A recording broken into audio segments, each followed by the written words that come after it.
Sejam todas e todos bem-vindos, bem-vindas à sequência do nosso encontro de academias, de letras, painel literário do Brasil Central.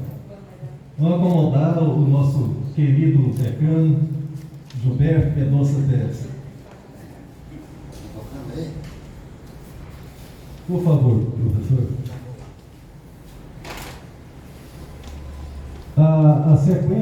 Na sequência da mesa 2, eu convido para integrá-la a professora, presidente da Academia Mato Grossense de Letras, Sueli Batista dos Santos.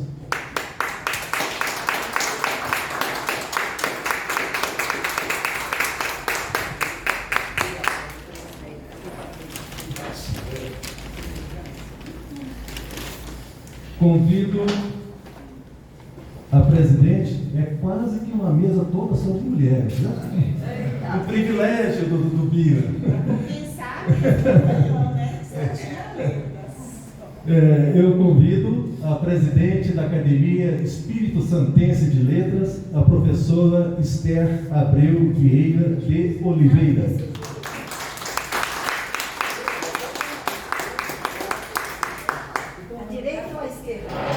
Aqui ao lado da professora Sueli, por gentileza. Eu gostaria de registrar a carinhosa presença de Luiz Espírito Santo, representante da Ecoacademia de Letras da nossa vizinha Teresópolis. Obrigado, Luiz, pela presença. E um pouco mais distante, bem mais distante, cumprimento e agradeço a presença do escritor e presidente da Academia de Porongatu, de Letras, Artes e Ciência, Sidney Pereira. Agradecemos também a presença da queridíssima Terezinha, Maria Terezinha, para nós é Terezinha do Espírito Santo Santana, presidente do Instituto Cultural Educacional Têmio de Mello e coordenadora da nossa vizinha Casa da Memória, a nossa antiga faculdade de Direito, onde o Gilberto estudou, né, Gilberto? E lá que você se graduou. Vem aqui ao nosso lado.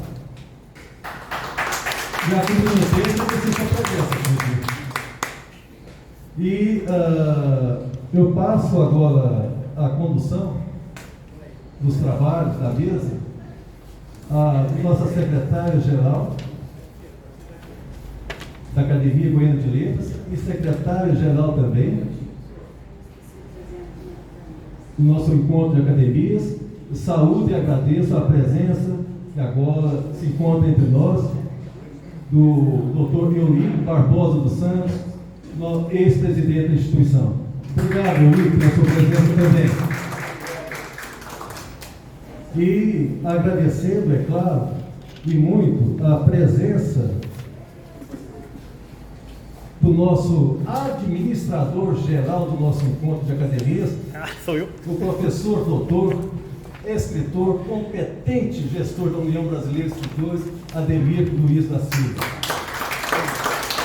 E agradeço também a presidente e que amanhã estará conosco aqui, integrando, participando do nosso encontro de academias, a presidente da academia do nosso estado irmão, queridíssimo estado Tocantins, a presidente Meire Sônia Matos Valadares. Obrigado, Sônia.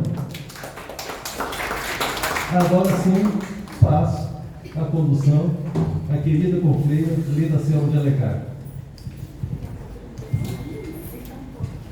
Obrigada, presidente. Boa tarde. Alguns já estavam aqui de manhã e uma tarde excelente teremos. Nós já tivemos a mostra de manhã. Foram momentos realmente inesquecíveis. E agora também com essas duas palestrantes, e como ficou destacado, eu acho que hoje vai ser o Dia da Mulher, né?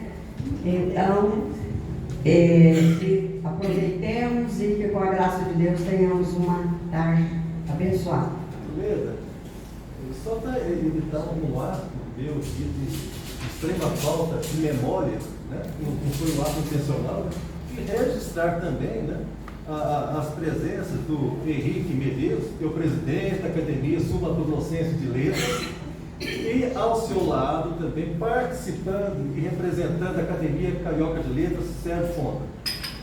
Minhas desculpas. Seu agora.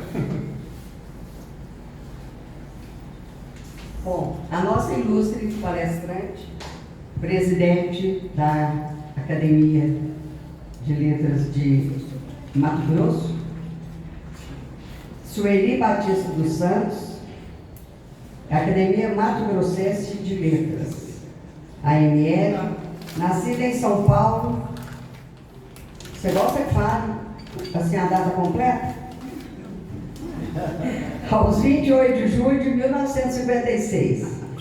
Possui histórico reconhecido por suas contribuições ao jornalismo, literatura, memória cultural e empresarial. Sueli Batista dos Santos ingressou na cadeira 34 da Academia Mato Grossense de Letras por eleição realizada no dia 19 de junho de 2014. Foi empossada pelo presidente Eduardo Marrom em cerimônia muito concorrida no dia 18 de novembro do mesmo ano.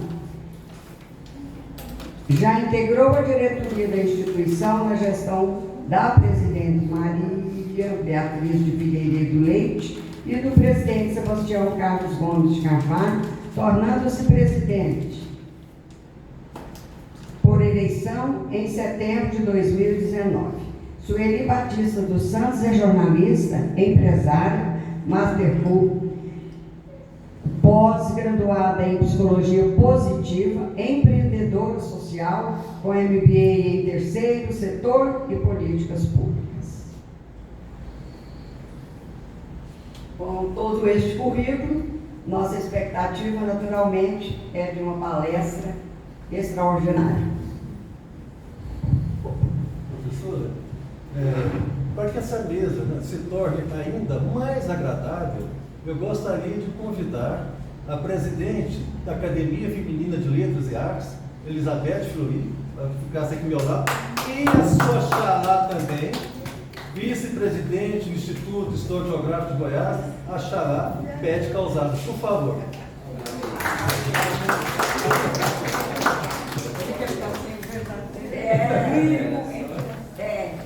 Beth, por gentileza. Desculpa,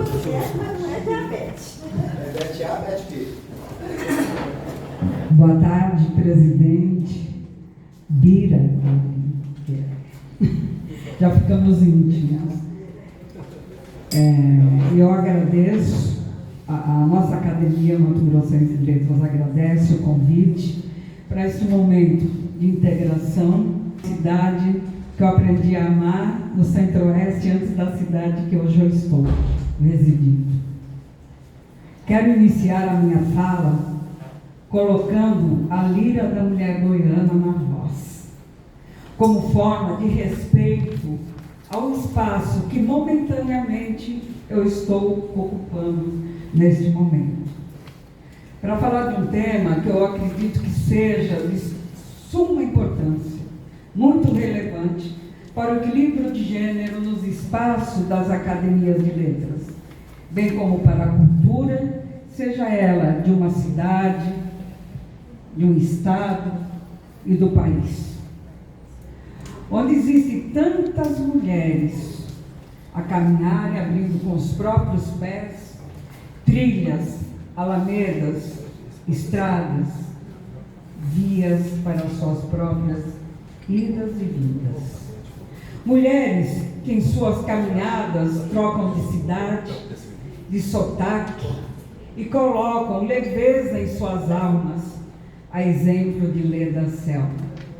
A segunda, mulher a presidir a Academia Goiana de Letras, que veio da Bahia ainda menina e escolheu Goiânia para viver, criar e sonhar, movendo-se pelo humor, pela emoção através do que produz, seja poesia, prosa, conto e até conto, explicado como o conto que é crônica e a crônica que é conto, e lançando tudo de forma multifacetada de ser e existir, não desprendendo-se da sua raiz, somando sua voz a tantas vozes que povoam a sua origem. Abro aspas. Nordestino é árvore que não arqueia, coração que não murcha, fibra que não se esgarça, é cacto de mãos postas, é conectar-se com o céu e saciar a sede da seca. Lhe reverencio, Leda Selma, por seu ano cultural. Aplausos.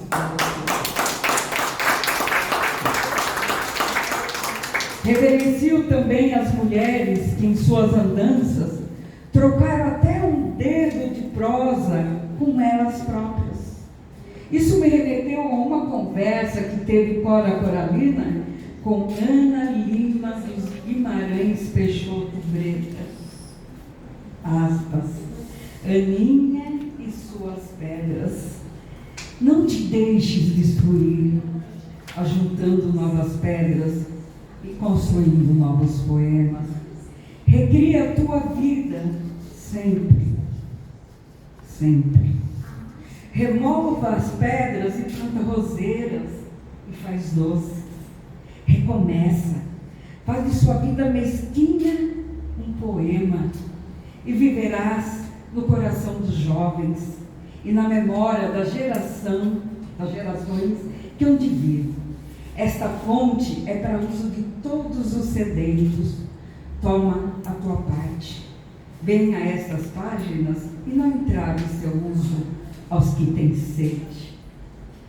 Duas mulheres que deixaram aqui na terra aquilo que mais precisa para viver em suas poesias: matar a sede daqueles que são sedentos, daqueles que têm a sede para saber, daqueles que têm a sede para terem as almas mais leves, né, para em momentos de vida poder ter um pouco mais de harmonia na própria vida.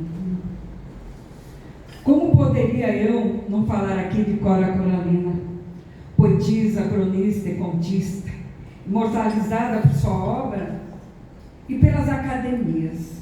A primeira que ela abraçou como membro fundadora, a Academia Feminina de Letras e Artes de Goiás, a FAG, em novembro de 70, da qual é patrona e primeira titular da cadeira 5.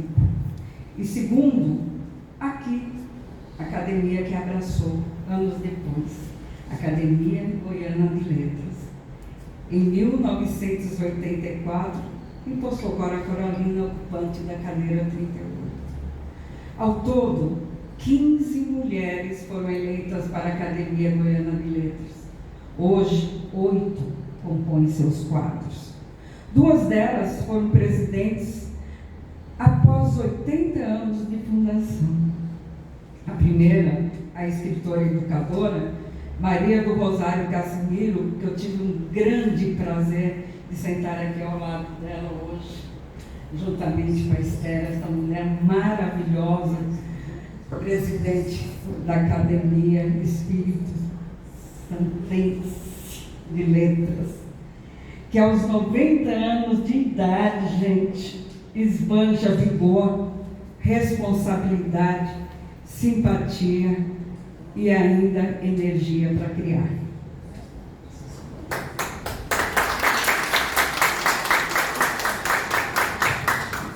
Quando eu recebi o honroso convite para ser uma das conferencistas do presente evento, eu sugeri ao Aldemir abordar a temática da mulher,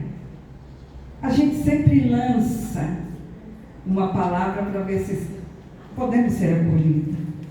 Porque eu falei, como nós vamos ter um evento, um encontro de academias, e eu, como uma mulher que tem um percurso imenso, como mulher que defende os direitos da mulher, já tendo ocupado, inclusive, o Conselho Nacional dos Direitos da Mulher, acompanhando a ministra Eline Lopes, do Espírito Santo, é uma das mais importantes reuniões que se discute os direitos da mulher, que é a ECOSOC, lá de Nova York.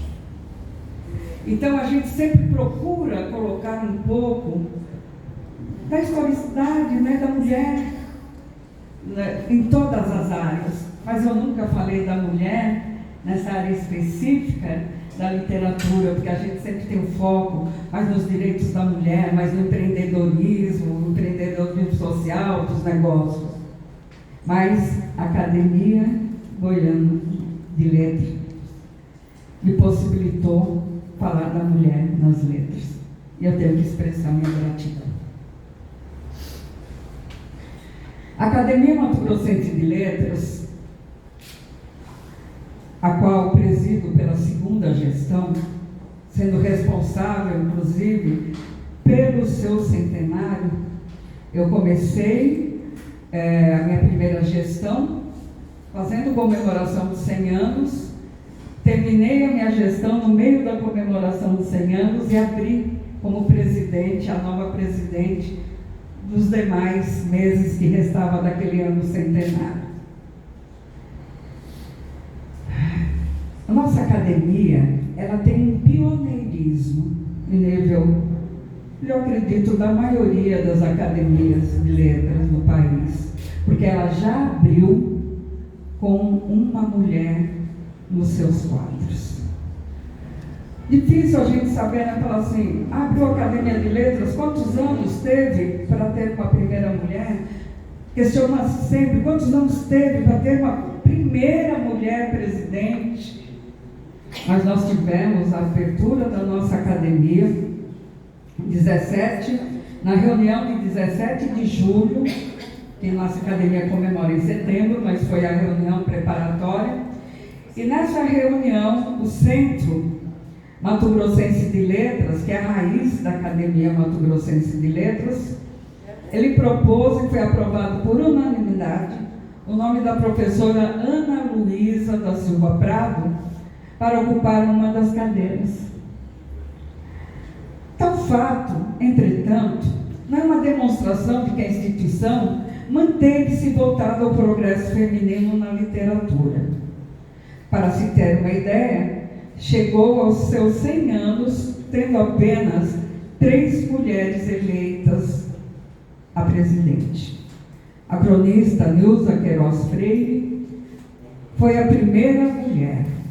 Ela é poetisa, ela é cronista e ela é contabilista. E foi importante para a academia pela sua forma organizada de ser, porque a academia precisava de uma mulher, naquele momento, que entendia não só de falar versos, de escrever crônicas, mas precisava de uma mulher que desse a sua contribuição para colocar as contas de uma academia também em ordem. Porque muitas vezes a gestão ela é fundamental e a mulher gosta muito de trabalhar com a gestão. A segunda foi uma mulher irreverente, Marília Beatriz de Figueiredo Leite. Ela ocupou a cadeira que era do seu pai, Gervásio Leite, foi desembargador, Tribunal de Justiça. Mas a Marília, apesar de ser advogada, ter atuando junto aos tribunais, ela foi uma das mulheres mais irreverentes que eu conheci. Multifacetada, plural. Ela deixou muitas obras importantes, crônicas, poemas. E, infelizmente, nos deixou na pandemia. Aos 70 anos, ela foi uma das vítimas da pandemia do coronavírus. deixando assim o nosso coração enlutado e um déficit no processo do crescimento das mulheres na academia. Atualmente, 13 mulheres estão titulares de cadeiras da nossa academia. Mas, ao todo, nós já temos 40 cadeiras, mas não todas ocupadas hoje. Nos 100 anos, nós estávamos com todas as cadeiras ocupadas. E parecia assim que a força da nossa fé, das nossas energias, foram importantes, porque a gente pedia, não, nós queremos fechar com as 40 cadeiras dos 100 anos, e conseguimos. Passados os 100 anos, nós fomos começando a ter alguns déficits na academia. Então, hoje nós somos 24, estamos em 24 homens, 13 mulheres, e ao todo foram 18 mulheres que foram eleitas, e nós temos um total de 191 ocupantes por toda a trajetória da academia. E vocês veem bem, 191 ocupantes, sendo que somente 18 mulheres. Por isso, quando eu falei da Ana, e logo depois quem assumiu foi a Maria Miller, ela assumiu também na década de 30, mas depois disso, fomos ter mais uma após só na década de 80, 50 anos depois, para ter mais uma mulher. Daí tivemos a Dunga Rodrigues, que era uma mulher assim formidável, uma pianista, uma produtora cultural formidável, e começamos a ter um pouco mais de mulheres, mas no ano que eu entrei, 2014, para frente de 2014. Até então, o quadro de mulheres ainda estava bem ínfimo na nossa academia. Então, eu acredito que seja preciso ampliar as vozes femininas na Casa Barão de Melgaço, sede da nossa instituição. Assim como ampliá-la também na Casa Professor Colemar Natal e Silva. Para que isso ocorra, é preciso que a mulher se prepare e que se apresente ao pleito. Sim, a mulher ainda é passiva do preconceito e na cultura não é diferente, mas é preciso que sua voz também seja colocado com empoderamento, ou seja, que a mulher tenha empoderamento na voz, para que ela tenha empoderamento nas letras. Porque sem esse empoderamento, vai ser sempre uma entrando, a outra entrando, é um processo que parece conta-gotas. Você entra 2 naquele ano, demora 50 anos para entrar outra. E os homens, às vezes, comemoram, Nossa, estão entrando mulheres. Não quero fazer crítica aos homens, porque eu aprendi, como líder feminina, e até de organizações feministas, mas mais da organização feminina, que nós devemos estabelecer parcerias com os homens e não concorrência. Nós não estamos aqui para medir forças com os homens, para que temos mais capacidade que os homens. A capacidade vem daquilo que você busca. Se você busca o aprendizado, se você busca conhecimento, os caminhos que se abrem são e serão sempre inimagináveis.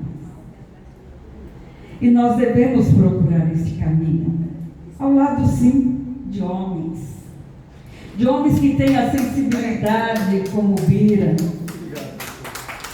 que fez um evento convidando mulheres para falar de mulheres, sem temer críticas, porque às vezes o homem teme a crítica, por abrir muitos dos caminhos para as mulheres e por ajudar e contribuir com o processo das mulheres. Em 2014, para você ter ideia, quando eu tomei posse, o presidente, ele queria corrigir algumas coisas. E ele falou que queria corrigir, inclusive, o meu ingresso na academia, que foi um processo um tanto quanto estranho, porque, na realidade, na primeira votação eu tive 15 votos e a segunda colocada 7, e falaram que eu precisava de mais um, claro, compreendo. Mas só não compreendi o processo, que essa eleição não foi feita, como é feita sempre as eleições, de ser no mesmo dia, tendo quórum. E foi num dia que eu nem fiquei sabendo que ela ocorreu. Então queriam corrigir isso. E eu falei para ele que eu não queria entrar na academia para corrigir erros, que podiam ser erros históricos, que me machucaram. Porque eu acho que nós temos que entrar na academia pelas nossas obras e pelo nosso reconhecimento. Enfim, ele falou, vamos pôr só mulheres na academia. Eu falei, mas como você vai colocar só mulheres na academia? Que processo? É uma eleição. E ele conseguiu. Eduardo Maum, ele conseguiu, naquele ano de 2014, de uma vez só, eleger 3 mulheres. 3 mulheres ligadas à poesia, ligadas ao jornalismo e poesia também, né? Que eles classificam mais como memorialista. Eu sou mais memorialista que poeta. E ele colocou 3 mulheres. Na sequência, ele já havia colocado uma anterior, em 2013, que foi a presidente que faleceu na pandemia. Depois ele colocou a primeira mulher negra, na sequência, no ano seguinte, para dar uma mexida, a primeira mulher negra na Academia de Letras. E colocou mais 2 depois. Vocês já fizeram a conta? Quanto esse presidente colocou de mulheres? Ele colocou 7, parece até conta, né? Que fala assim, é o número 7, por mais cabalístico que seja, mas ele colocou 7 mulheres no prazo de um ano, a contar em 2014 a 2015. E todas as posses foram coroadas de textos brilhantes que empoderavam as mulheres.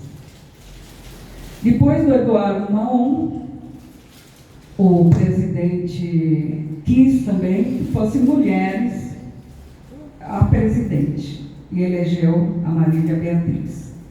Depois da Marília Beatriz retornou um presidente que também queria que fosse uma mulher a próxima presidente. E aí foi quando eu fui apoiada para entrar, e por mais irreverente que eu fosse, mais moderna, mas eu ingressei na academia por respeitar a tradição. Eu consegui ser eleita por respeito à tradição. E a gente tem que respeitar a tradição. Porque uma academia de letras é tradicional. Ela abriga história, preserva história, cultiva a nossa língua. E nós não podemos deixar fazer os trabalhos sem protocolos, sem rigor. E eu defendo sim a tradição, mas eu também gosto de chamar aqueles que têm irreverência, que se julgam mais modernos que a gente. E eu consegui isso na segunda, passando da minha gestão, eu consegui conciliar pela primeira vez na história da academia, praticamente, sempre eram brigas, sempre eram discussões em cada eleição, todos hoje conversam, todos participam de projetos e não há mais desunião na academia. Então isso foi importante. Aqueles que não queriam que eu entrasse, que fizeram uma espécie de um boicote, não tiveram mais objeção ao meu nome. Então eu acho que a mulher, ela não é melhor que o homem, mas ela tem algumas coisas específicas, né, do comportamento que difere do homem. Um exemplo: todo ser humano tem intuição, mas a mulher, ela usa mais a intuição. Todos os seres humanos podem se jogar em atos de coragem, correr risco, mas a mulher assume menos riscos que o homem. Está vendo a diferença? São diferenças pequenas de comportamento que não interferem na hora de uma gestão. Porque a mulher, cientificamente, sabe trabalhar melhor em equipe. Comprovadamente, sabe trabalhar melhor em equipe pelo seu comportamento. A mulher, quando ela não sabe, ela não sei o que é isso aqui, do que é feito. Bira, você pode me explicar do que isso é feito? Não me pergunte. Não, uma suposição. Mas eu perguntaria. O homem, ele tem muita dificuldade de estar num grupo e perguntar aquilo que não sabe. Então, são diferenças de comportamento que não podem ser diferenças impeditivas para que ambos estejam ocupando o mesmo exercício de poder. Aqui é um exercício de poder. É um exercício do poder da intelectualidade do Estado de Goiás. Então, eu vou exercitar o meu poder. Mas para eu exercitar esse poder, eu tenho que buscar o quê? Eu vou ocupar esse espaço de poder sem arriscar? Então, abre uma vaga, porque só tem... abrir uma vaga, tem 11 homens participando e só 4 mulheres. Algum presidente impediu hoje, nos dias de hoje, no século XXI, de ter 11 mulheres e 11 homens participando? Não. Mas a mulher, ela não quer arriscar. Ela não tem vergonha de perguntar o que não sabe. Mas ela tem vergonha de arriscar e passar constrangimento quando, principalmente, o ambiente é dominado pelo masculino.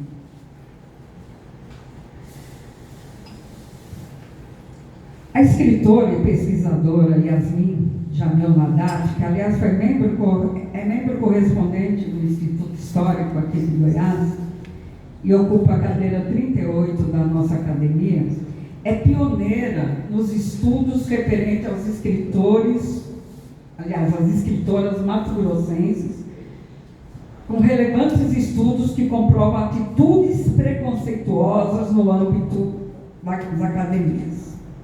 Em 1993, ela publicou a obra Sobre o Signo de uma Flor, estudo da revista A Violeta, publicação do Grêmio Literário Júlia Lopes, fundado em Cuiabá no período de 1916 a 1950. Veja bem, foi fundado esse Grêmio só de mulheres intelectuais antes do Instituto que gerou a nossa academia, antes da associação que foi a raiz da nossa academia.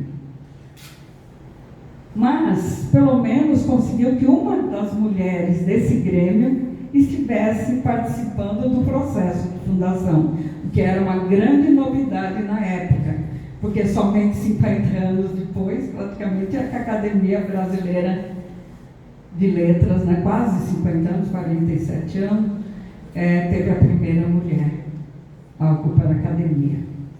Então, há registro no livro da Yasmin que Ana Luísa foi uma das fundadoras dessa agremiação literária, e bem como participava também da revista Violeta.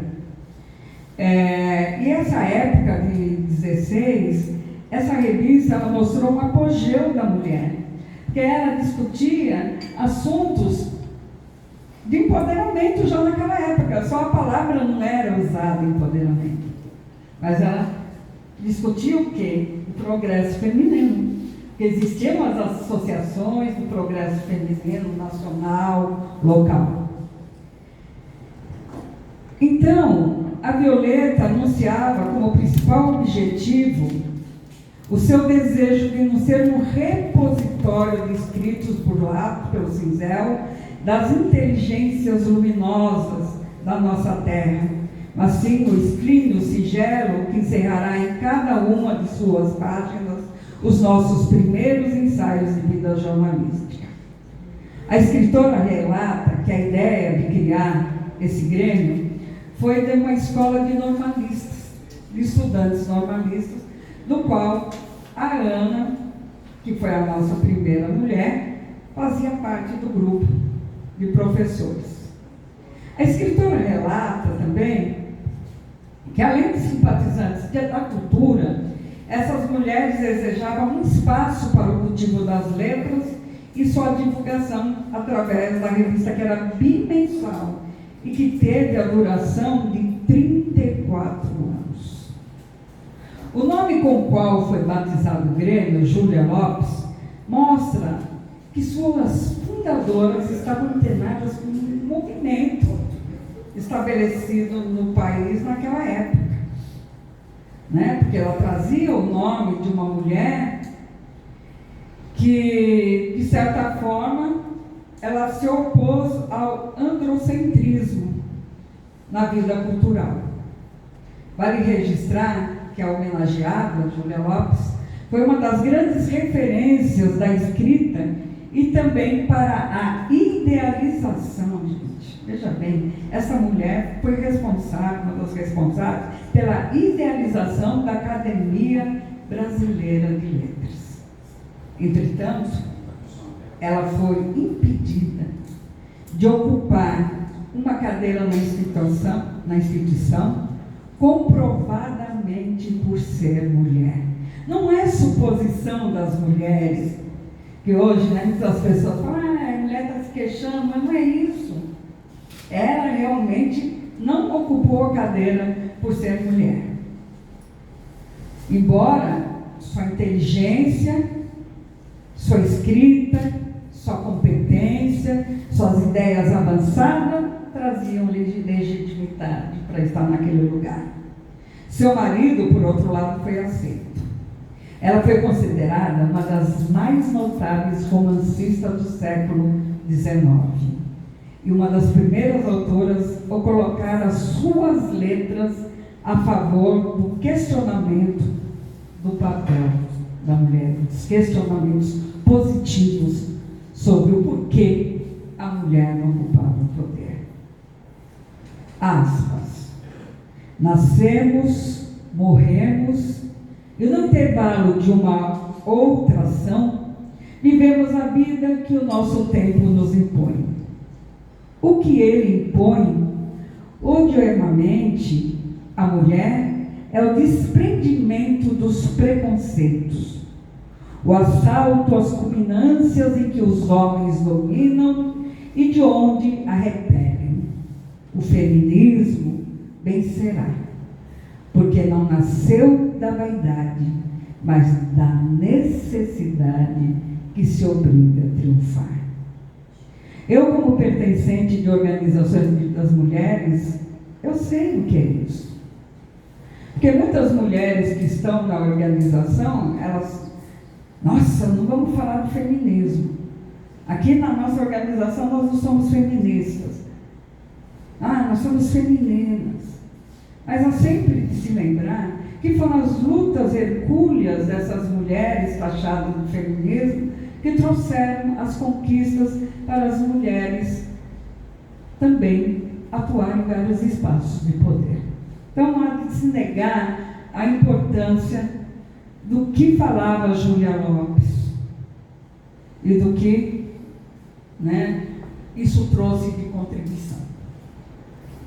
Imagine o que sentiu a escritora naquela época, ao ver o esposo Francisco Filinto de Almeida, um poeta, dramaturgo luso-brasileiro, tornar-se imortal da BL, e ela, com mais bagagem intelectual, não é isso que eu não estou falando, é pela visão crítica de quem tem conhecimento de causa,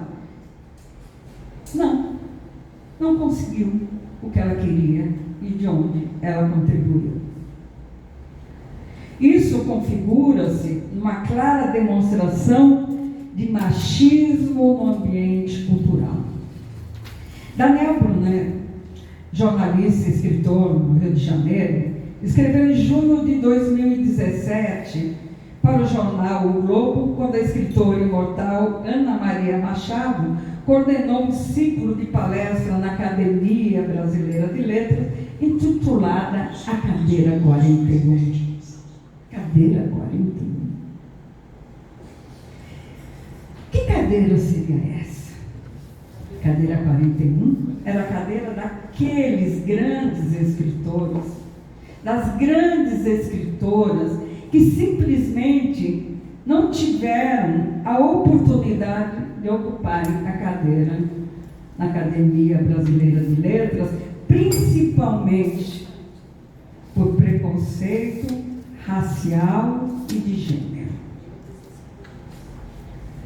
E é muito interessante que se abram as cadeiras 41, ainda que de uma forma metafórica, de uma forma simbólica, para que se possa reverenciar aqueles que não entraram, de repente, numa Academia Mato Grossense de Letras, na Academia Carioca de Letras, da Sul Mato Grossense de Letras, da Espírito Santense de Letras, da Tocanitense, difícil falar isso, de Letras, Tocanitense de Letras, a feminina do Espírito Santo. Então, se abram as cadeiras 41, nem coloquei isso na proposta, né? Mas seria interessante para uma forma de um ano a gente também fazer assim, ter isso como uma inspiração da ABL, né? Na época. Então, que nessa cadeira estaria ali representado na época os que não conquistaram a imortalidade. O jornalista apresentou na época o exemplo de Júlia Lopes como o mais polêmico, a respeito de suas expressivas referências, além dos escritores outros que foram deixados fora da ABL. Foi citado que a carioca Júlia Valentina da Silveira Lopes de Almeida, que viveu de 62 a 34, escreveu 10 livros, além de ter escrito para jornais, o que não era comum entre as mulheres na época. O jornalismo também foi muito masculino, e hoje a gente vê uma abertura para as mulheres no jornalismo fantástico. Né? Acho que aqui nós temos o jornalista, né? O Sérgio, que é jornalista, acho que ele já viu as redações, né? Pelo tempo de trabalho mais ocupada por homens. Se hoje você entra nas redações, você percebe claramente que sim, houve um crescimento muito grande de jornalistas na área. Então, sustentando as suas palavras, ele trouxe aos leitores essa história de Júlia Lopes e um escritor, Luiz Rufato, que foi o responsável de falar da história de Júlia, dentro da abordagem da cadeira 41, destacou, aspas, ela acabou sendo preterida por ser mulher. O marido dela, um poeta medíocre, virou acadêmico. Poeta medíocre. Entrou na academia e ela não. Passaram-se, portanto, 80 anos após sua criação para que a ABL aceitasse uma mulher em seus quadros. Rufato teria dito ainda que, tirando Machado de Assis, só 2 nomes se equipariam a Júlia Lopes no século XIX. Lima Barreto, que também ocupou a cadeira 41, e Aloysio Azevedo. Um artigo escrito por Michele Asmar Fanini, da Universidade de São Paulo, ela analisou os bastidores da eleição da primeira mulher eleita na Academia de Letras, a Raquel Queiroz, como representante feminina da BL. E ela mostrou que as portas da Academia Brasileira de Letras não foram completamente abertas para as mulheres com seu ingresso, mas sim entreabertas. Então, o porquê isso? Porque talvez seja aquelas parcerias excessivas com o masculino. Porque eu citei no início que nós temos que fazer essas parcerias, mas ela foi criticada, assim, pelas alas feministas por estar fazendo o jogo dos homens para entrar na academia. E nesse estudo, ela fala assim que isso só ocorreu pela alteração estatutária, né, do artigo 17, que seu regimento interno facultava apenas aos brasileiros, grafado, né, do sexo masculino, a possibilidade de candidatarem-se. A alteração estatutária, portanto, assegurou sim a possibilidade de candidatarem-se as mulheres. A alteração, por outro lado, não houve reconhecimento de que tenha fato comprovado de uma abertura ou o fim da discriminação. Justamente porque o ingresso da Raquel de Queiroz se nos afigura como uma espécie de casuísmo, tal como veremos numa sessão de jornal que saiu na época. Na mesma época, tratava de aprovar a elegibilidade feminina, mas não criando-se condições favoráveis para a mulher entrar.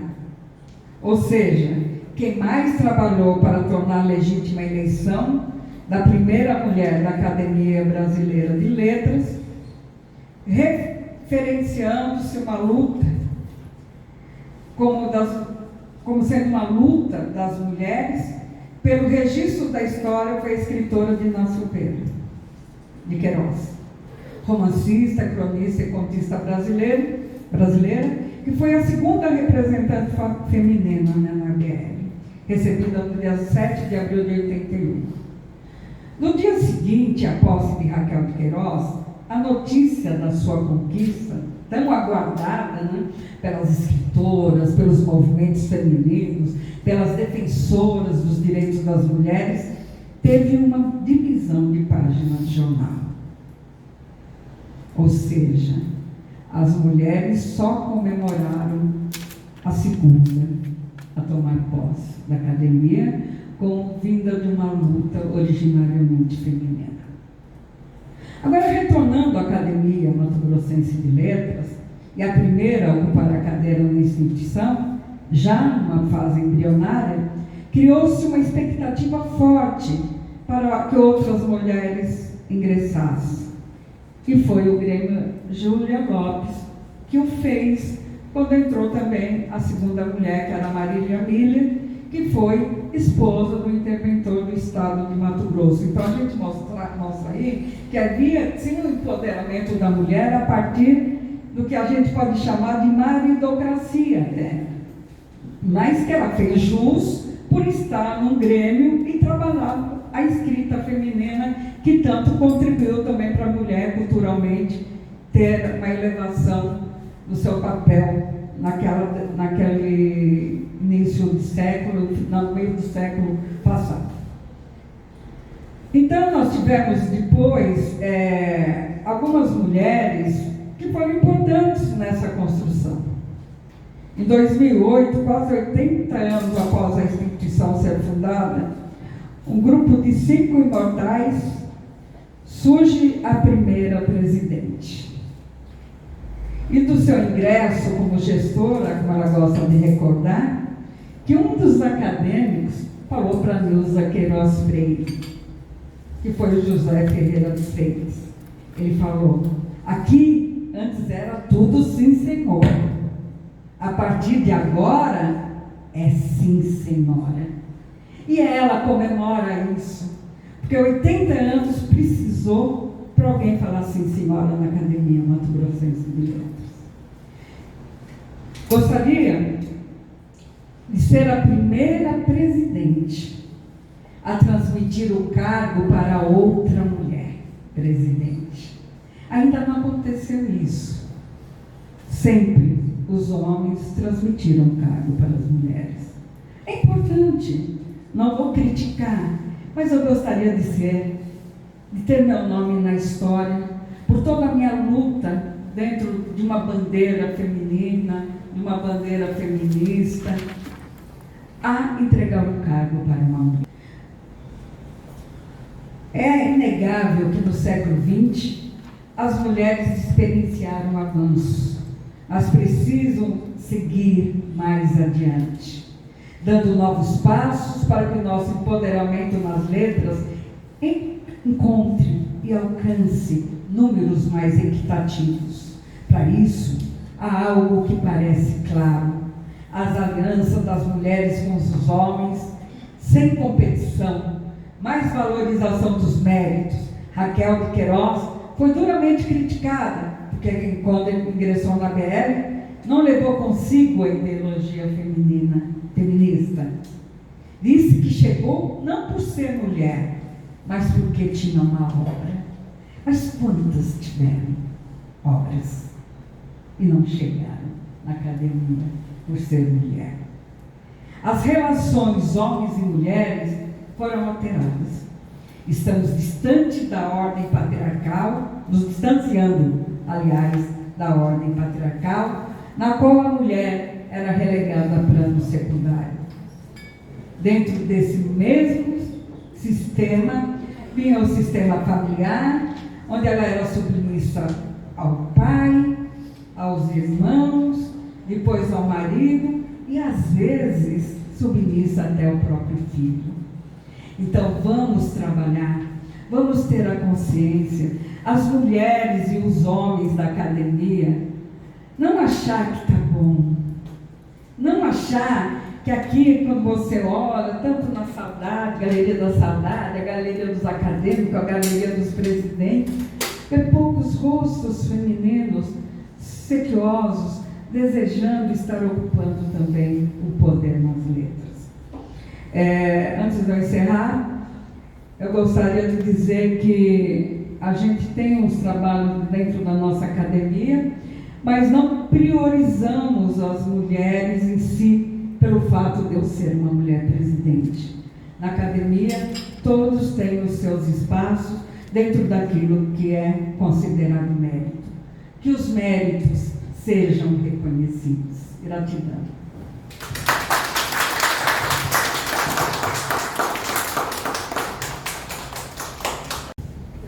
A primeira mulher foi a professora Maria do Rosário Cassimiro, não é? Primeiro presidente. O ingresso, como que se deu o ingresso da Regina? Sim. Aquela narrativa. Sim, tá. Bom, eu estava até, o presidente Bira e eu, nós temos uns fios telepáticos que um pensa uma coisa, o outro estava pensando, eu ligo para ele para falar alguma coisa, ele já estava com o telefone na mão para me ligar para falar aquela mesma coisa.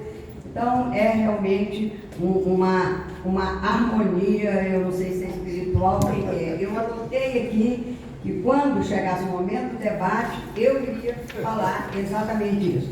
É um fato, por demais, interessante e, de certa forma, irônico. A academia, logicamente, não admitia mulheres, como as outras também não. Inclusive, a Goiânia, a primeira mulher a entrar na academia, ela entrou 4 anos antes da Raquel de Queiroz. Mas era aquela luta para querer entrar, não podia, porque era academia de homens. E aí, como é que fazia? As mulheres também queriam participar. Aí fundaram a Academia Feminina de Letras. A mãe da atual presidente, a Rosalina Fleury, que ganhou Novaes, eu só falo Novaes, ela lá no céu deve estar se lembrando de mim. E a Ana Braga, Nelly de Almeida, Alves de Almeida, cuja cadeira eu ocupo, e a Rosarita Fleury, que foi, na verdade, a idealizadora, e depois as outras ajudaram a fundar a academia. Ela ganhou o prêmio lá da Academia Brasileira de Letras, né? A Rosarita com um belíssimo romance Elos da Mesma Corrente. E ela, então, claro, se sentiu habilitada a vir para a Academia Brasileira de Letras, afinal, o prêmio dela era da Academia Brasileira, só que as portas estavam fechadas. Exatamente, o prêmio Júlio Lopes. Então, não pôde entrar. Fundaram a Academia Feminina de Artes e Letras, até para ampliar o universo, para que também, não só literatas, mas também de outras vertentes literatas. E havia uma folclorista, poetisa, muito importante, que também queria entrar para a Academia de Letras, mas não podia entrar, né? E nas discussões da Academia, quando se falava em mulher entrar para a Academia, era uma guerra. E um deles, muito também famoso, uma pessoa muito respeitável, Zoroastro Arteaga, ele, quando ouvia, ele se levantava e ia embora em protesto. Não era para discutir esse tema, mulher na academia. Tá bom. Aí, Zoroastro morre. A primeira mulher a entrar na academia, Regina Lacerda, entrou na vaga dele. Então, não é ficção. Não é ficção. Então, nas nossas eleições, há dois chapéus que funcionam como urnas. Aí tem o chapéu do Zoroastro e tem o chapéu do Altamiro de Moura Pacheco, que nos doou uma belíssima casa ali numa das ruas, para quem está visitando a cidade, numa das ruas, das avenidas mais importantes, a Avenida Araguaia. Então, o chapéu dele era um mecenas incomparável. E o chapéu do Zoroastro. Nas eleições aqui, nós falamos, não vamos pôr os votos no chapéu do Zoroastro. Nós vamos pôr no chapéu... Não. Essa urna não, nós vamos pôr no chapéu do Altamiro. Brincadeira, claro. Mais uma brincadeira que a gente leva a sério e põe lá mesmo. Então, aconteceu isso, que é um fato irônico, não é? Mórbido e hilário ao mesmo tempo. Pois olha, esse tema que a Sueli abordou é um tema súbito, logicamente, vai dar muita prosa aqui.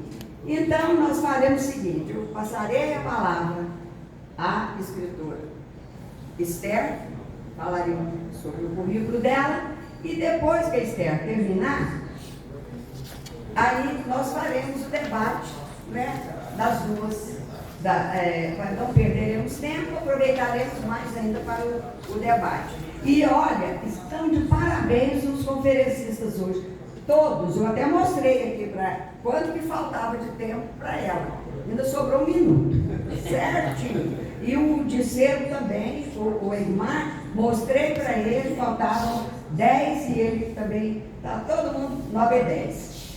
Esther Abreu Vieira de Oliveira, presidente de honra da Academia Espírito Santense de Letras. Aqui está, bom, mas deve ser também de honra, claro. Nasceu em Muqui, em 31 de janeiro de 33, filha de Ataúfo Vieira de Almeida e de Maria da Penha Abreu Vieira. Escritora, atua nas áreas de teatro, poesia e narrativa das literaturas brasileira e hispânica e é membro voluntário do colegiado do PPGR UFES. Mestrado e doutorado. Tem publicações de poesia, ensaio, crônica, memória, infantil, didático, traduções e discurso. Terminou o ginásio.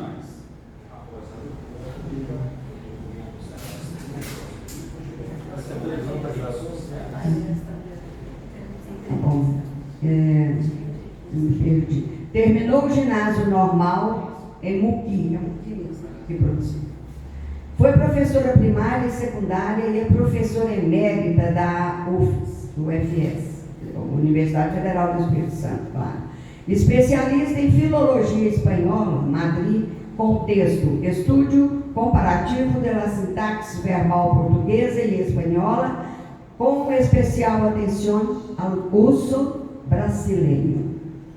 Especialista em Português Superior, Universidade de Lisboa.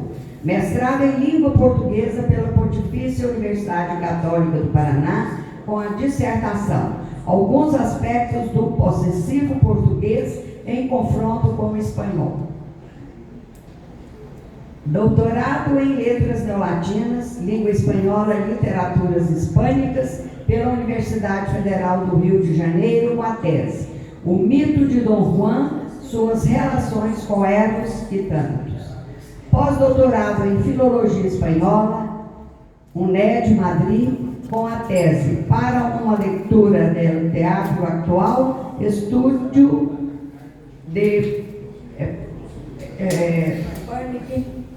de Alfonso Valerro. Pertence também à Academia Feminina Espírito Santense de Letras, cadeira 31, ao Instituto Histórico e Geográfico do Espírito Santo, à Associação de Professores de Espanhol do Espírito Santo, membro fundador da Associação Brasileira de Hispanista, membro fundador, a Associação Internacional de Hispanista, a Associação Internacional de Teatro Espanhol e Nuevo Hispano, de Los Siglos de Ouro, a conselhos editoriais no Brasil e no exterior. Participou como integrante de comissões culturais estaduais, municipais, recebeu várias homenagens, condecorações e prêmios por sua atuação profissional e literária no Brasil e no exterior. Faz parte de comissão científica de congressos internacionais, brasileiros e locais. Tem coordenado e organizado congressos, publicações de antologias e feito parte de bancas acadêmicas, de concursos, de exames de especialização, de mestrado e de doutorado em universidades brasileiras. Em janeiro de 2020, assumiu a presidência da Academia Espírito Santense de Letras. Esta é a Esther, presidente da Academia.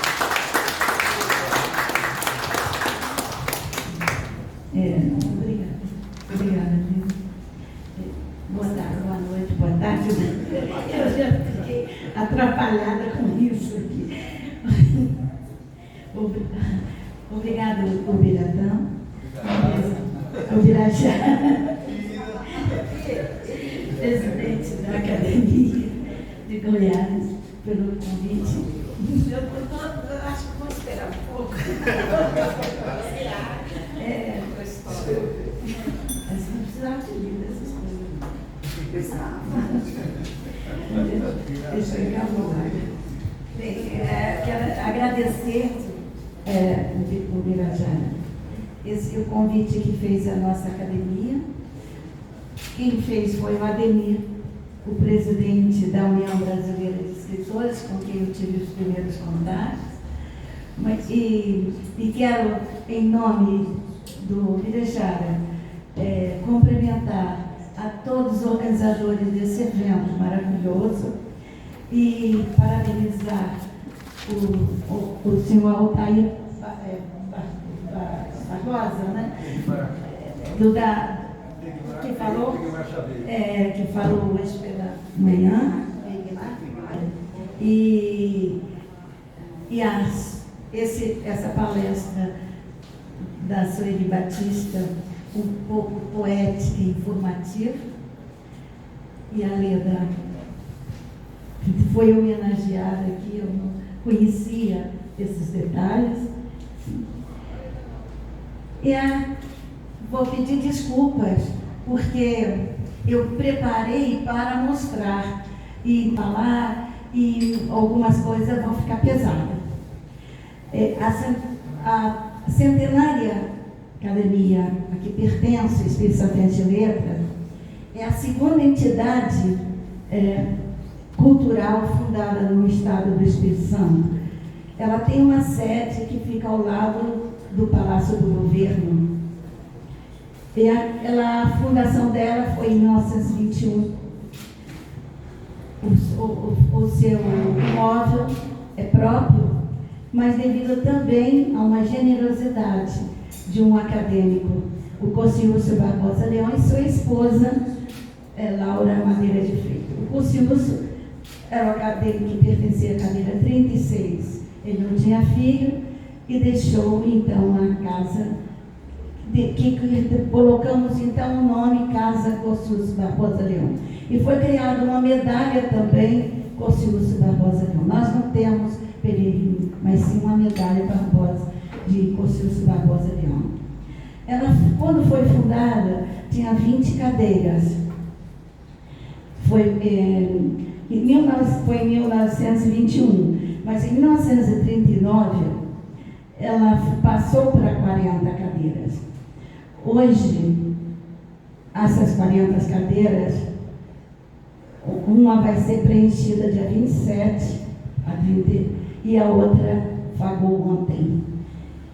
Então nós estamos com uma vaga ontem. Infelizmente, foi um choque muito grande para nós. Mas entre os patronos, quando foi criada, eram 20 cadeiras. Em 39 passou para 40. E nessa ocasião, foi com 39 cadeiras, então foi criada uma patrona, uma grande escritora patrona. Então nós temos todos patronos, mas uma patrona, que é Maria Antonieta Tatagino. Foi a primeira abertura que ocorreu, porque, como todas as academias, há um obedecimento de regras da Academia Francesa, da Academia Brasileira, então que mulher não entrar.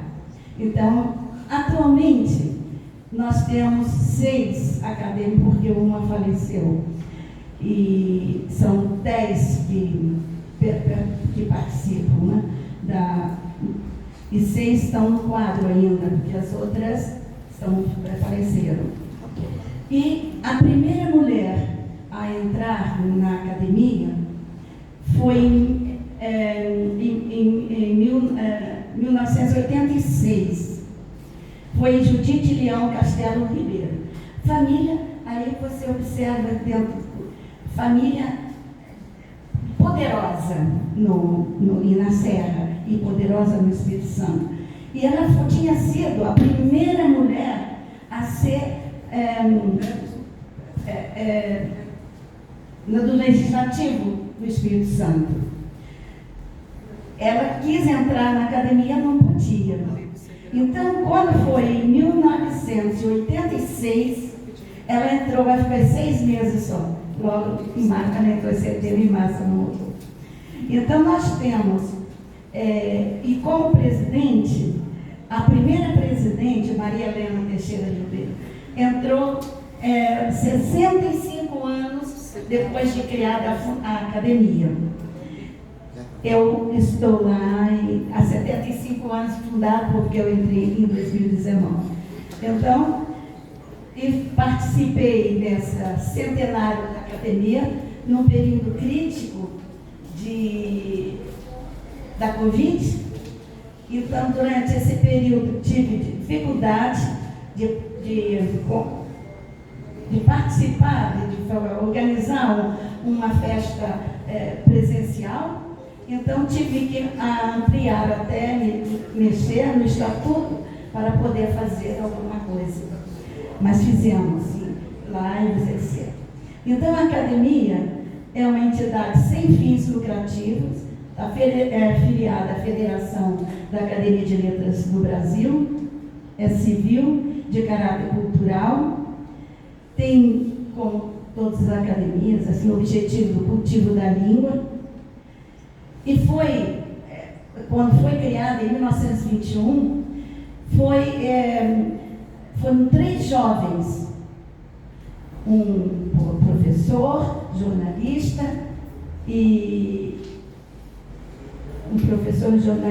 e um advogado, que reuniram num domingo, no dia 31 de julho, num domingo, reunimos os membros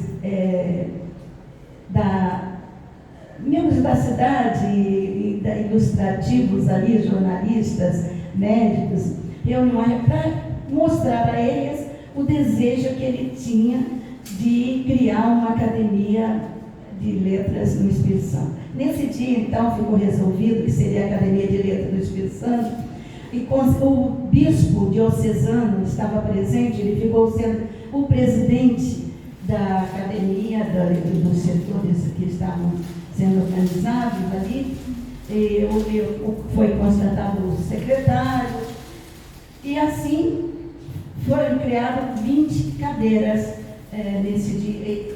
Há mais 2 reuniões, uma em junho e outra em julho, e quando chegou agosto, o estatuto estava pronto, foi criado. Então, se diz que foi criado 4 de setembro de 1921. Mas mulher também não podia entrar, como já falei. Mas esse preâmbulo foi para falar um pouco da mulher na Academia do Espírito Santo. Falar um pouco da academia, porque quem viria falar não era o presidente de honra, que não pôde vir, que também é um especialista da literatura feminina produzida no Espírito Santo. E hoje o que eu vou falar, apresentar aqui, é um São José de Anchieta, no Espírito Santo, como poeta e dramaturgo. E para isso, vamos voltar a um passado, uma data precisa, 1549. 1549 foi a chegada do primeiro governador geral do Brasil, Tomé de Souza, que trouxe jesuítas com ele, entre os jesuítas, Padre Manuel da Nobre, que ficou sendo o superior geral da Companhia de Jesus. E os jesuítas tinham o objetivo de catequizar, de educar, e por isso fundaram colégios. Colégio no Pernambuco, no Bahia, Espírito Santo, Rio de Janeiro, São Vicente. Os colégios eram no litoral, que era o lugar. Eu trouxe um mapa, vocês imaginem, porque está só no imaginário, não está aqui apresentando um mapa como era o Brasil, mais litorâneo. Mas só São Paulo, que era no interior, que tinha colégio também. Mas no segundo governador geral, em 1553, que veio uma terceira leva de jesuíta, veio um noviço. Esse é assim na Bahia. E quando chega em 1567, esse noviço passa para padre, que é o José de Anchieta, depois vai ser enviado da Bahia para São Paulo de Piratininga, e lá ele vai se encontrar com o Padre Manuel da Nóbrega, que fala com ele, e dentro do seu espírito de catequese, que faça uma peça de teatro. E faz então pregação universal, um tema sobre o Natal. E esse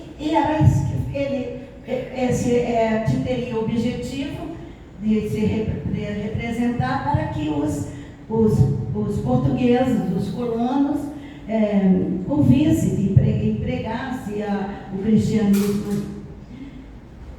Depois, esse noviço, que agora é padre, ele vai passar, ele tinha 19 anos, com 45 anos, ele vai ser provincial e depois vai ser administrador da ordem jesuíta no Brasil. Assim, um percurso que vai crescendo em Anchieta. No Brasil, o que Anchieta fez para superar e ter todos esse crescimento de povo? Ele militou pela causa, pela doutrina cristã, e foi também um pacificador do superior provincial, foi professor, escritor, Ele era escritor plurilinguista, escrevia em latim, um latim medieval, escrevia em tupi, em português e em espanhol. Anchieta escreveu também em gêneros variados. Como escritor, ele foi dramaturgo, epistolário, filólogo, historiador e poeta. Na Academia Espírito Santo de Letra, que nos interessa, a Anchieta, ele é o patrono da cadeira 10. E nessa cadeira estiveram pessoas muito importantes para a instituição e para o Estado. Ali esteve o Dom Benedito Paulo Alves de Souza, o primeiro presidente, e o primeiro ocupante da cadeira 10, e foi quem reformulou a catedral, que era uma igreja para a Catedral de Vitória, teve um envolvimento muito grande. E também nessa cadeira esteve um grande folclorista do Espírito Santo, muito conhecido no Brasil, Guilherme Santos Neto, e uma educadora famosa também com seus projetos no Brasil também, e no Espírito Santo, Ana Maria Bernardo. E com a vaga dela, em setembro, o Jonas Reis, ele é um jornalista que está substituindo, ocupando essa cadeira do patrono Padre Anchieta.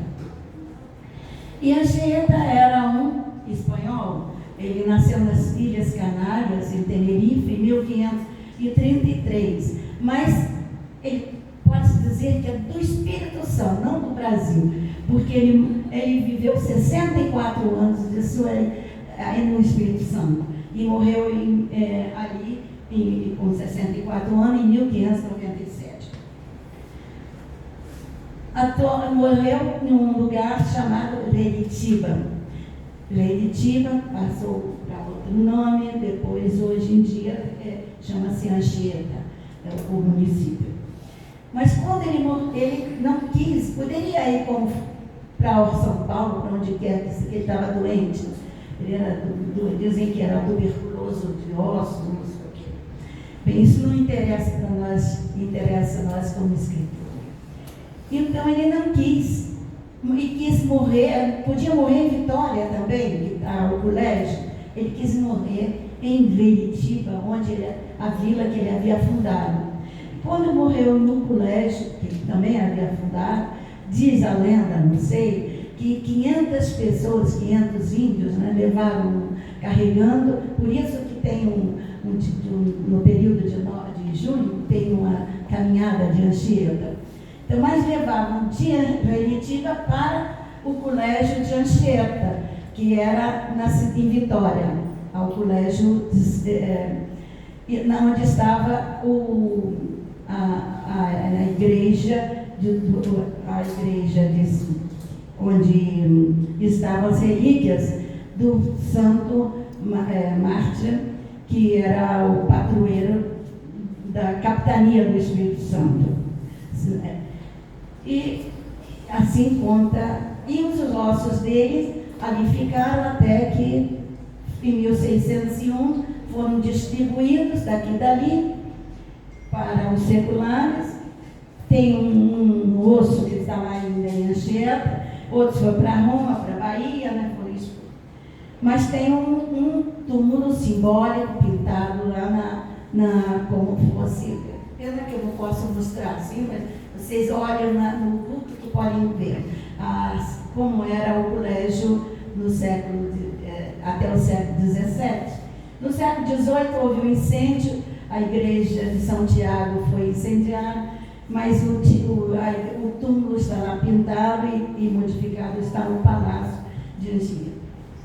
E Anchieta, pelo seu movimento, ele recebeu cognomes. Então foi chamado Apóstolo do Brasil, por sua atividade catequizadora, fundador da literatura brasileira, fundador do teatro brasileiro, patrono do professor brasileiro, dramaturgo do Novo Mundo. E também ele foi beato no século XVIII, foi em 1760. Ele foi saiu um pedido, né, para esse beato, mas só no século XIX, 1860, que foi considerado beato, mas santo foi no dia 3 de abril de 2014 que o Papa Francisco deu para ele o galardão de santidade, e coincidentemente foi no mesmo dia em que receberam também outros, a irmã Madre Paulina e Frei Galvão foram também santificados. Então nós tivemos 3 santos no mesmo dia pelo Papa. E a Anchieta, para atender aos objetivos de pedagogo e alcançar a aprendizagem, o entrosamento com os índios, ele aprendeu o tupi, a língua que dominava todo o litoral do Brasil, né, a língua mais falada, e escreveu a primeira gramática de Tupi-Guarani, a arte da gramática da língua mais falada no Brasil. Essa gramática foi útil para os jesuítas que aqui chegaram, que podia ter maior entrosamento, também para os bandeirantes que aqui vinham com a aprendizagem dessa gramática. E ele descreveu os nativos, o hábitat, os costumes, a música harmoniosa, o trajar, as festas, a política, o exercício bélico, com muita precisão, tanto nas suas cartas como no seu teatro a gente encontra.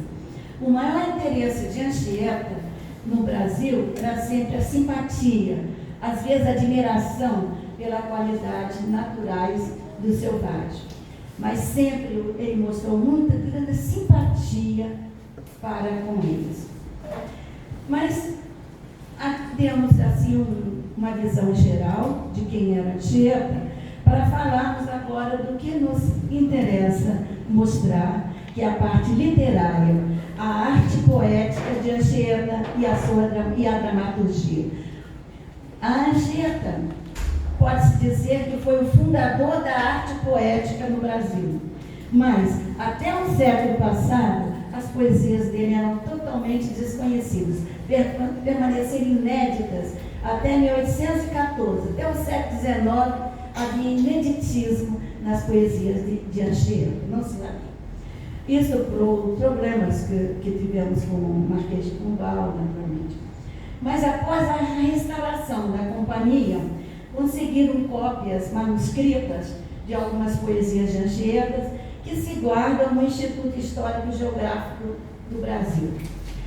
Mas pode-se dizer que Anchieta funde a arte poética de 2 culturas, a clássica e a medieval. Pois, quando ele escreve, mesmo quando ele escreve em latim, ele escreve poemas em latim, ou escreve poemas em tupi, em espanhol, em português, mas ele vai utilizar sempre as métricas clássicas, com muita singeleza. Mesmo quando ele escreve em tupi, ele escreve dentro da métrica espanhola ou clássica, medieval. Ele possuía uma grande capacidade de versejar, a gente vê pelas canções e pelas poesias. Mas a lírica de Anchieta está presa muito à tradição ibérica, muito mesmo. E mais precisamente, está presa ao cancioneiro popular. Não há, e apesar de ele estar num renascimento, ele não está preso ao quinhentismo italiano.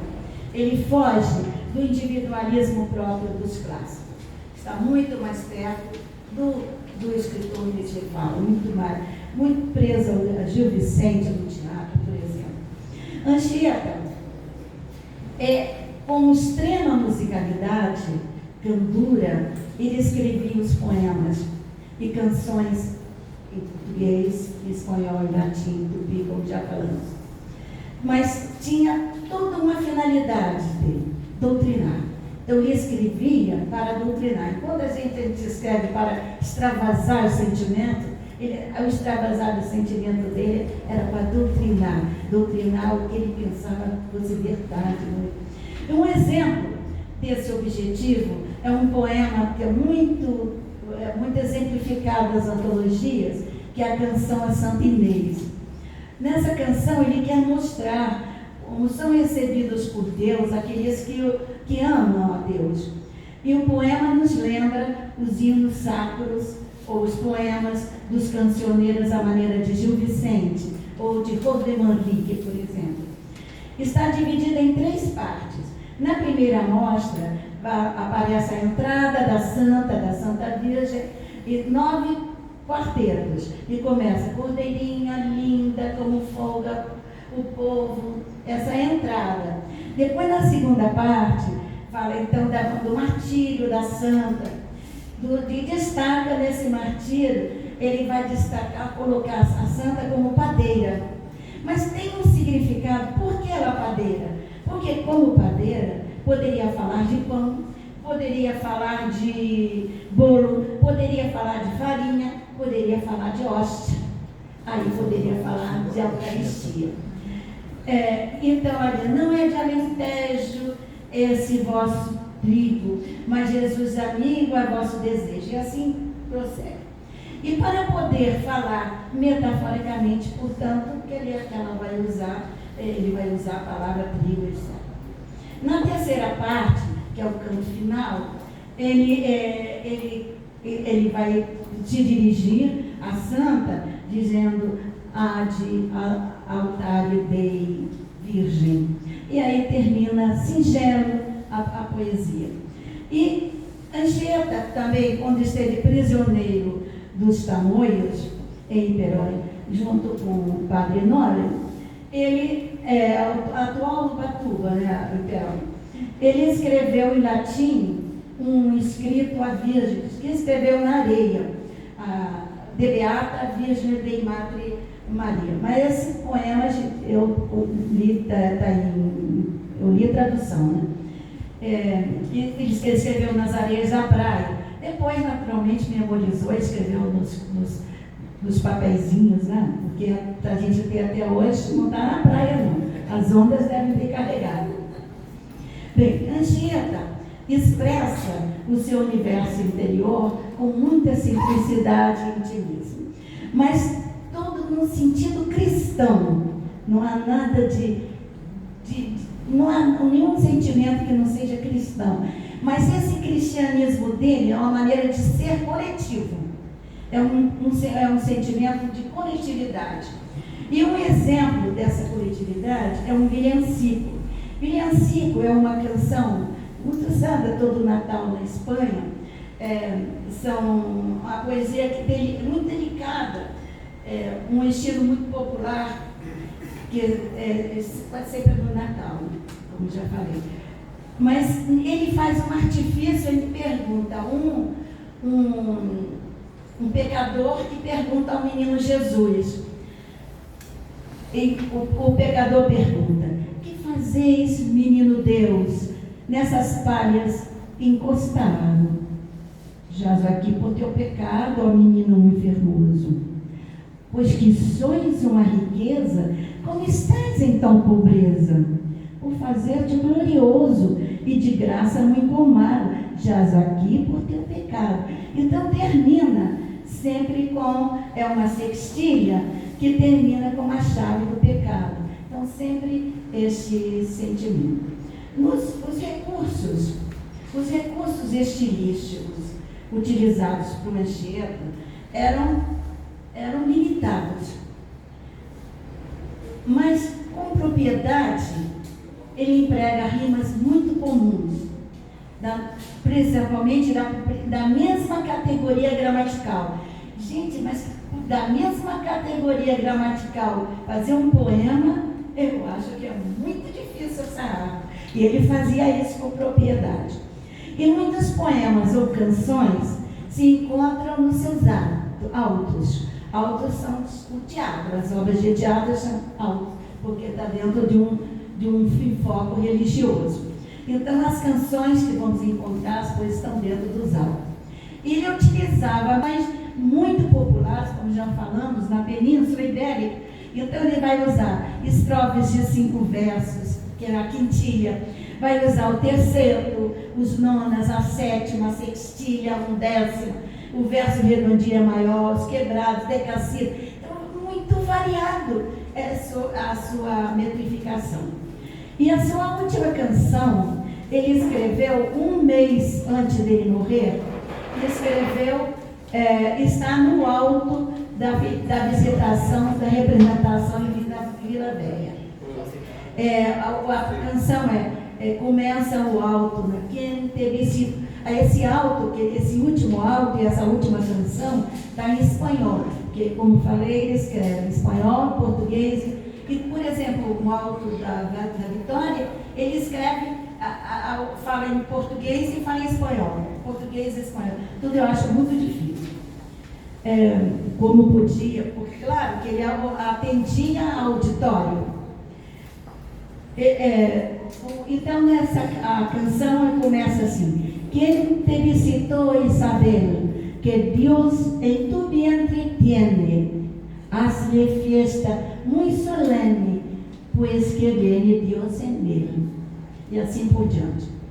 Em seus versos, o poeta jesuíta procurava estimular os cristãos, mas elogiava os cristãos também, exaltava a civilização, que é essa civilização que estava em ebulição.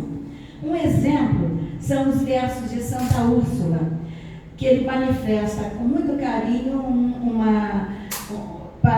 carinho muito grande para a capitania do Espírito Santo. Então ele viveu lá 64 anos, mas viveu com muito amor no Espírito Santo. Então ele diz assim: ditou-se a capitania que o Sumo Pai, o Senhor, abraça com tanto amor, aumentando cada dia suas graças e favor. Eu acho que esses versos poderíamos dizer que é uma trova, né? Então ele é um trovador mesmo. Em seu poema místico, em espanhol, Desterrou-se o Rei do Cielo, ele, semelhante a São Juan de la Cruz, ele explora a imagem da igreja esposa de Cristo. E ele vai organizar as estrofes em heptassílabos e endecassílabos. Heptassílabos, 7 versos, né? 7 sílabas. Endecassílabos, 11. 7 e 11 é a metrificação dos místicos, com A, 7, B seria 11, depois A, 7, e B7 rimando com 11, depois não. Então fica uma rima A, B maiúsculo, A, B minúsculo e B maiúsculo. Essa se chama lira, que é a metrificação dos místicos. Então ele vai dizer esse poema aqui: No sientas mi partida, mas antes, si me tienes en tu pecho, estás comigo unida, com amor muito estrecho, alegra-te, que al Padre voy derecho. Então a gente vê um místico, não é considerado místico, mas ele, um grande místico, aqui nós temos também. A lírica em tupi de Anchieta, ela pode ser encontrada muito mais em seus autos, e servia para instigar o canto ou a dança aos seus alunos, que eram os nativos. E um exemplo do poema em tupi, eu vou tentar falar essas partes aqui, porque estava escrito assim. Um exemplo do tupi e a dança, né? Pejore cheiru eta. Pejore cheiru, alegrai-vos, meus amigos. Esse Pejore cheiru eta se encontra no alto de Guarapari. As quadrilhas da música são redondinhas, com exceção da oitava, que é uma quintilha. E Anchieta, esse alto de Guarapari é um dos que eu mais gosto, e gosto de outros, mas esse eu acho uma maravilha. Parece que a gente está vivendo aquela vida lá dos índios, lá daquela maneira. Anchieta, em sua obra épica, em latim, Digestes Mendiçá, Feitos de Mendiçá, com aproximadamente 1560 versos, ele narra os feitos do terceiro governador do Brasil. Foi 1558, 1572.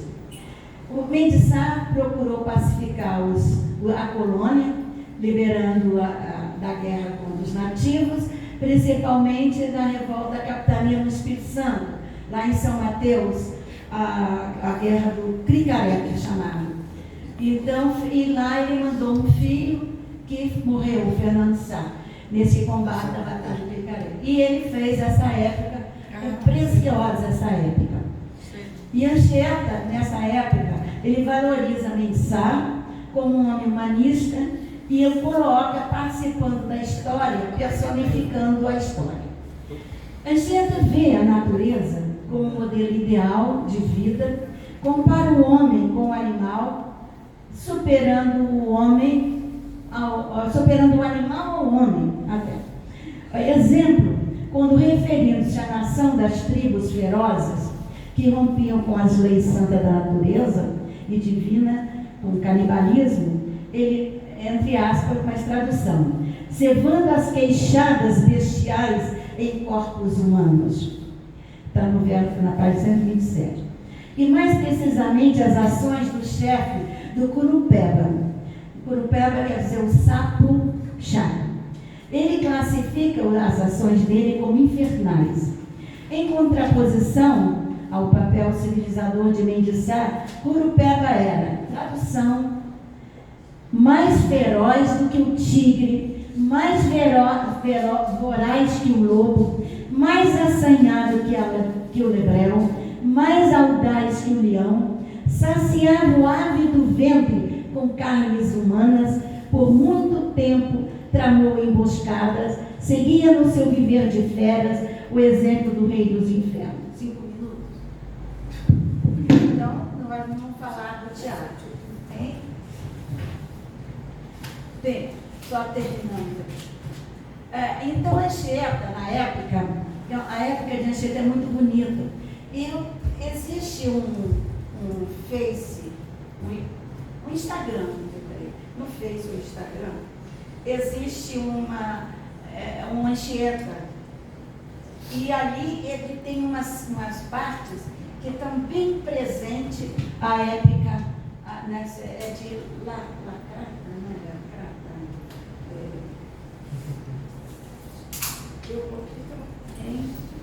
Eu acho que é Lacrata, deixa eu ver.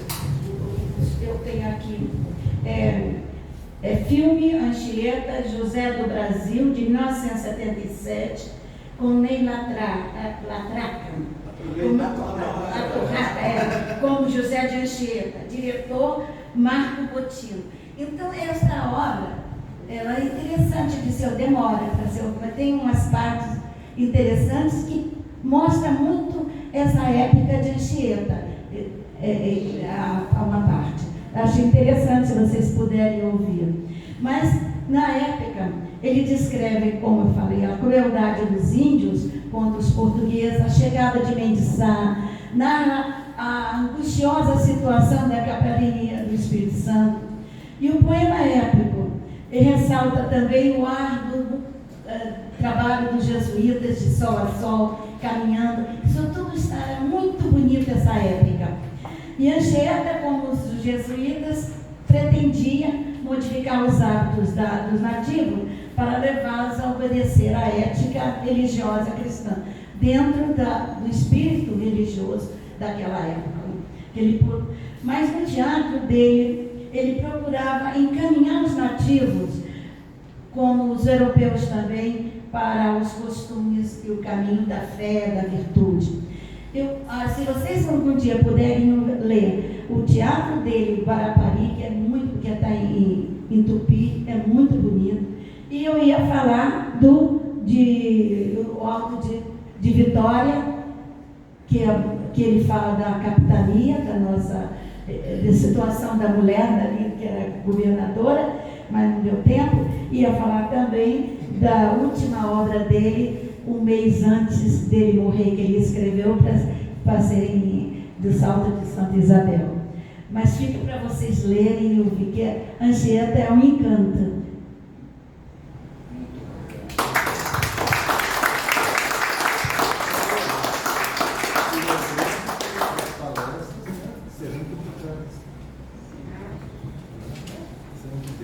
Realmente é uma pena, não é? Não terminar o final do trabalho profundo, não é? Que eles apresentaram. Mas há o prêmio de consolação para nós, especialmente, que os trabalhos serão publicados. Então nós teremos a palestra inteira. Peço desculpas por ser esta que controla o relógio, mas algoz, né? Mas recebi ordens rígidas do presidente. E eu, né, sou só uma secretária-geral. Bom,